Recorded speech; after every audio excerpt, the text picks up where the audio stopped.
अच्छा, कई सारे कैंडिडेट ने पूछा था कि डीआरडीओ के बारे में कुछ बताइए। देखो, अगर आप डीआरडीओ में काम नहीं कर रहे हो तो जनरली बोर्ड आपसे डीआरडीओ के बारे में क्वेश्चन नहीं पूछेगा। आप जिस डिपार्टमेंट में काम करते हैं उस डिपार्टमेंट को अच्छे से प्रिपेयर कीजिए। ये मैं उनके लिए बता रहा हूँ जो डीआरडीओ में सीनियर एडमिन ऑफिसर ग्रेड 2 के लिए शॉर्टलिस्टेड है। तो पहली बात तो आप जिस डिपार्टमेंट में काम करते हैं उस डिपार्टमेंट को अच्छे से तैयार कीजिए, उसके बारे में ही क्वेश्चन आपसे पूछे जाएंगे। डीआरडीओ के बारे में बोर्ड आपसे बिल्कुल भी एक्सपेक्ट नहीं करता कि आपसे वो डीआरडीओ के बारे में पूछे कि कब क्या बना था, बट थोड़ी नॉलेज होनी चाहिए कि आपको डीआरडीओ काम क्या करता है, क्या बना रहा है। अगर डीआरडीओ ने कोई मेजर है, कुछ वेपन टेस्ट किया है तो पता होना चाहिए, otherwise there is no need to know lot of things about DRDO. पहली बात, डीआरडीओ वैसे देखा जाए तो डीआरडीओ की बहुत अच्छी रेपुटेशन है आउट ऑफ डीआरडीओ देखा जाए तो, और ठीक भी है, डिपार्टमेंट काफ़ी अच्छा है। बट एक चीज़ है कि डीआरडीओ हम आप लोग जो है ना, जैसे स्टोर ऑफिसर हो गया, एडमिन ऑफिसर ग्रेड 1 ग्रेड 2, जो भी अभी से ग्रेड 1 का भी भर्ती आता है, ग्रेड 2 का भी आता है। तो उसमें क्या है कि हम आप लोग हैं ये एडमिन अलाइड कैडर, और डीआरडीओ है साइंटिफिक ऑर्गेनाइजेशन।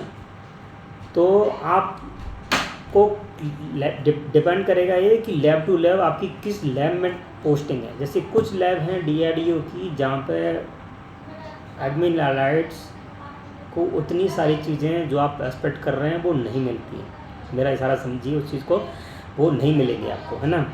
और रही बात प्रमोशन की, जैसे अभी आपकी पोस्ट लगभग 20 पोस्ट है, और अभी जो सीनियर एडमिन ऑफिसर ग्रेड 2 की जो सीनियरिटी चल रही है वो चल रही है अप्रॉक्स 100 के आसपास।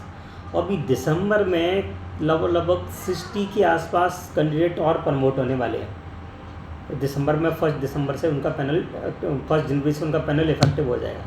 तो टोटल हो जाएगा अभी 101 सीनियरिटी लिस्ट में, और 64 की और अभी पैनल बना हुआ है। तो टोटल मतलब 165 कैंडिडेट ऑलरेडी आपसे आगे हैं, ठीक है। तो आपकी सीनियरिटी जो बनेगी वो, क्योंकि अभी कोर्ट का एक केस चल रहा था, उसमें यह आ गया कि your seniority will be counted from the date of your joining. तो आप जब ज्वाइनिंग करेंगे उसी हिसाब से आपका जो पैनल होगा उसके अकॉर्डिंग आपकी सीनियरिटी होगी। एक तो बात है, और दूसरी बात, आप अगर देखो ज्वाइन करोगे, ज्वाइन तो grade 1 office gazetted officer join कर रहे हो, क्लास 1 ऑफिसर हो, तो एज सच पैसा आपको अच्छा मिलेगा, सैलरी अच्छी मिलेगी। और डीआरडीओ में ठीक है कि रेपुटेशन भी डीआरडीओ की ठीक है, कैंटीन वेंटीन का कार्ड भी मिल जाता है, तो वो चीज़ तो सारी ठीक है।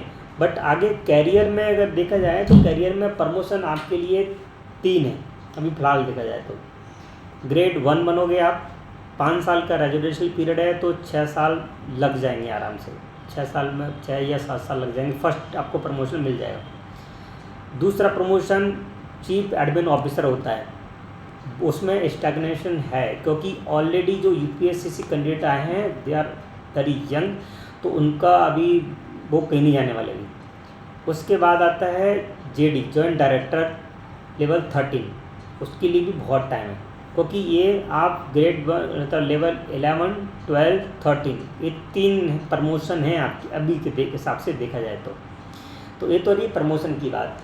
प्रमोशन ये है, और ऑल ओवर इंडिया पोस्टिंग है। तो और ये बात भूल जाइए, मतलब ये बिल्कुल भी ऐसा नहीं है कि आप जहाँ के रहने वाले हैं वहीं पोस्टिंग मिल जाए। पोस्टिंग कहीं भी मिल सकती है, ये भी कोई नहीं है कि आपके रीजनल उसमें मिल जाए, ठीक है। कभी कभार किसी का हो जाता है कि उसको अपने जो रीजनल लोकेशन वहाँ मिल जाता है, क्योंकि डीआरडीओ ऑल ओवर इंडिया फैला हुआ है। बट ये माइंडसेट मान के चलिए कि डीआरडीओ में पोस्टिंग आपकी कहीं भी जाएगी। तो प्रमोशन बता दिया, पोस्टिंग के बारे में बता दिया, और भी कुछ जानना है डीआरडीओ के बारे में कि ऑर्गेनाइजेशन कैसा है क्या है, तो भाई बता देना, वो भी बता देंगे। चलो ठीक है, थैंक यू।